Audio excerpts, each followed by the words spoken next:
नमस्कार दोस्तों, आप सबका स्वागत है हमारे चैनल एस्ट्रोवर्ड में। अगर आपने हमारे चैनल को अब तक सब्सक्राइब नहीं किया है तो अभी सब्सक्राइब करें। तो सावन का महीना भगवान भोलेनाथ के भक्ति का महीना माना जाता है।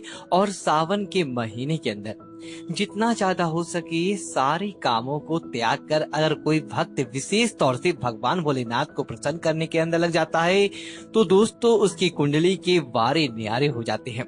साक्षात भोलेनाथ उसके जीवन के अंदर प्रवेश कर जाते हैं और भोलेनाथ के उसके घर के आगमन हो जाता है। इसी वजह से दोस्तों सावन का विशेष महत्व रहता है। इसी तरह दोस्तों सावन के बारे में बताया जाता है कि जिस प्रकार आप अच्छे कार्य करके भोलेनाथ को प्रसन्न कर सकते हैं, तो दोस्तों दूसरी चीज है कि सावन के महीने के अंदर कुछ चीजें करने के बारे में मनाही भी की जाता है। इन चीजों का आप सावन के महीने के अंदर पालन करते हैं तो परिवार के अंदर खुशियां रहता है, अन्यथा आपको दुख प्राप्ति भी हो जाता है। तो दोस्तों आज हम आपको बताने वाली हैं, कुछ जना भी न हो आपसे उधार मांगे लेकिन सावन के महीने के अंदर भूल कर भी ये चार चीजें किसी को भी ना दें, अन्यथा आपके परिवार के अंदर करने वाली देखने को मिल सकती है। तो दोस्तों क्या होता है, आज के समय उधार देना या लेना हर व्यक्ति के जीवन के अंदर जरूरी हो जाता है। कोई किसी को उधार देता है तो इस बात के लिए कि चाहे उन्हें जीवन के अंदर अच्छी चीजें वापस प्राप्त हो, इसी वजह से उधार देता है। और कुछ व्यक्ति इसलिए उधार देते हैं कि सामाजिक के तारोकार निभाने के लिए। लेकिन दोस्तों सावन के महीने के अंदर ऐसा करते हैं तो आपके जीवन के अंदर कंगाली विद्यमान हो जाता है। दोस्तों बात करते हैं सबसे पहली चीज की।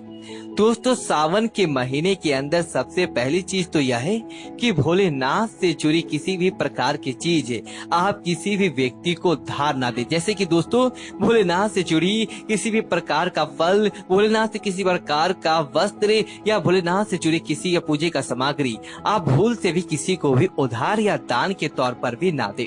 क्योंकि माना जाता है अगर आप इस प्रकार की सामग्री दूसरे व्यक्ति को देते हैं तो दोस्तों आपके घर से भोलेनाथ दूसरों के घर चले जाते हैं और आपको वह चीज नहीं प्राप्त हो पाती जो भोलेनाथ आपके लिए करने वाले होते। तो दोस्तों पहले तो आपको इस बात का जरूर ध्यान देना चाहिए। इसी तरह दोस्तों सावन का महीना धन प्राप्ति का महीना माना जाता है। भोलेनाथ साक्षात आपके घर के अंदर आगमन करने के लिए आते हैं। तो इस बात का आपको जरूर ध्यान रखना चाहिए कि सावन के महीने के अंदर भूल कर भी कोई व्यक्ति आपसे धन उधार देने के लिए मांगने के लिए आता है तो आपको उसे उधार रुपए नहीं देने चाहिए। माना जाता है कि लगातार आप यह करते हैं और सावन के महीने के अंदर आपको किसी अन्य व्यक्ति से उधार भी नहीं लेना चाहिए।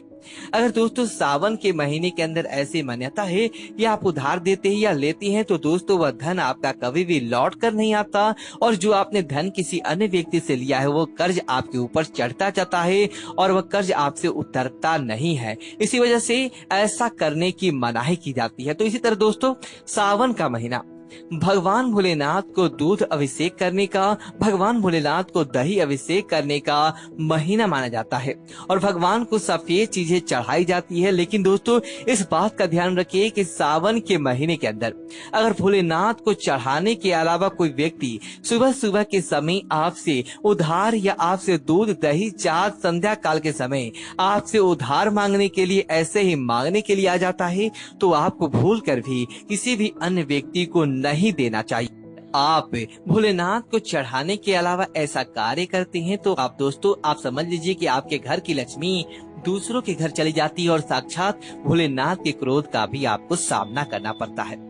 इसी तरह दोस्तों अगर आप किसी व्यक्ति को गिफ्ट देना चाहते हैं और गिफ्ट के तौर पर कुछ चीजें देना चाहते हैं तो दोस्तों सावन के महीने में भूल कर भी आपको किसी को भी अपनी पहनने वाली घड़ी या बाजार से भी नई घड़ी लेकर खरीद कर आपको नहीं देनी चाहिए। क्योंकि दोस्तों हर व्यक्ति के साथ उसका समय अच्छा या बुरा चला रहता है। आपसे आपको किसी भी घड़ी भी नहीं लेनी चाहिए।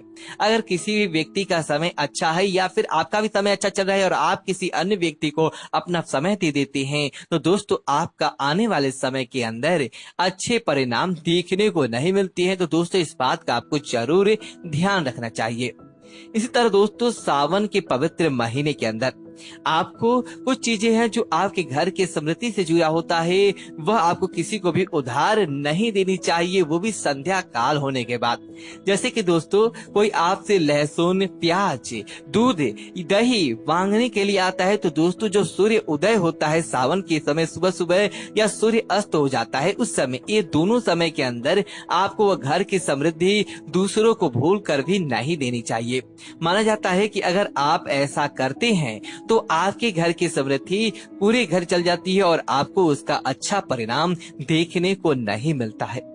इसी तरह दोस्तों सावन के पवित्र महीने के अंदर आपको इस बात का भी जरूर ध्यान रखना चाहिए जो आपके घर के अंदर से जुड़ा होता है। दोस्तों दान पुण्य करना हिंदुस्तान की परंपरा रहा है और हर व्यक्ति दान पुण्य करके सावन के पवित्र महीने का लाभ उठाते हैं। दोस्तों सावन के अंदर आपके दो प्रकार के वस्त्र ना तो बाजार से खरीद कर लेकर आने चाहिए और ना ही किसी व्यक्ति से उधार लेने चाहिए और ना ही किसी व्यक्ति को उधार देने चाहिए।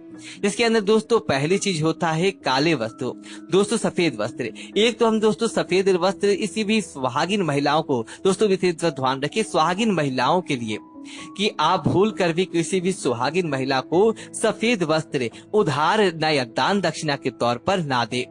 माना जाता है कि अगर आप ऐसा देते हैं तो उसके वैवाहिक जीवन को प्रभावित करता है और उसके वैवाहिक जीवन के अंदर दुख आ जाते हैं। इसी वजह से दोस्तों इसका ध्यान रखना चाहिए। और दोस्तों विशेष तौर से काले वस्त्र तो आप किसी भी को भी दान के तौर पर, उधार के तौर पर सावन के महीने के अंदर आपको नहीं देना चाहिए।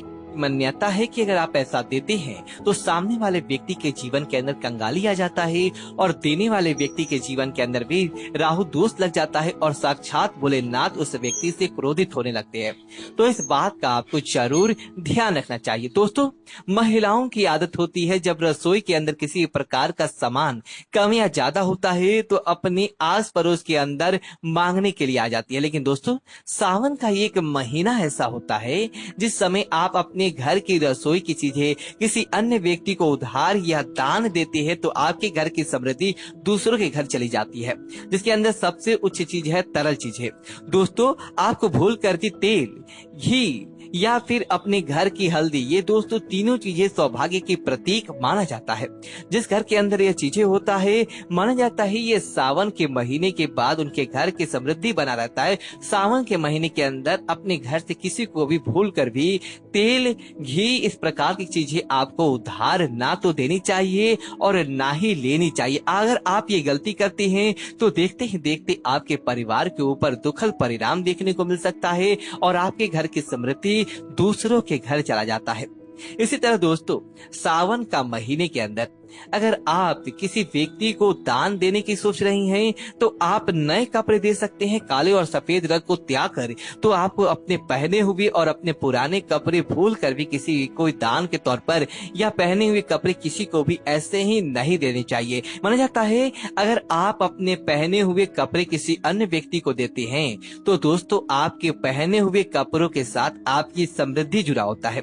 अगर वह दूसरों के घर चला जाता है तो आपको कंगाली या फिर उस प्रकार की चीजों का सामना करना पड़ता है जो आपके परिवार के लिए अच्छी नहीं होता है। जिस प्रकार का ध्यान रखें, अपने पहने हुए कपड़े सावन के महीने के अंदर भूल कर भी किसी व्यक्ति को उधार या दान के तौर पर नहीं देना चाहिए। और दोस्तों दूसरी यह चीज है कि कोई भी सुहागिन महिला, दोस्तों सावन का महीना सुहाग के लिए विशेष माना जाता है, तो कोई भी दोस्तों सुहागिन महिला माता लक्ष्मी जी से जुड़ी हुई चीजें जो आपके घर के अंदर समृद्धि को बढ़ाता है, माता लक्ष्मी को आमंत्रित करने का कार्य करता है, तो ऐसी चीजें जो लक्ष्मी से जुड़ा हो वह आपको किसी भी व्यक्ति को नहीं देना चाहिए। और दोस्तों दूसरी चीज है महिलाएं, सुहागिन महिलाएं विशेष ध्यान रखें कि अपने सुहाग की चीजें जैसे कि आप अपने माथे पर लगाने वाले सिंदूर, दूसरी चीज है अपने गले के अंदर धारण करने वाली आप मंगलसूत्र, तीसरी चीज है आपने पैरों के अंदर पहने जाने वाली पायल को, और चौथी चीज अपने विश्वा।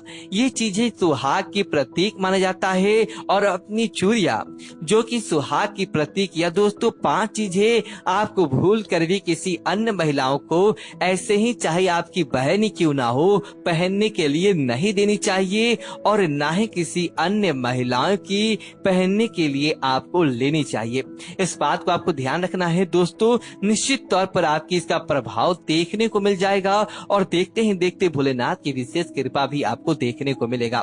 तो दोस्तों वीडियो अच्छी लगी हो तो वीडियो को लाइक करें और कमेंट बॉक्स में ओम नमः शिवाय लिखें और हमारे चैनल को सब्सक्राइब करें। धन्यवाद दोस्तों।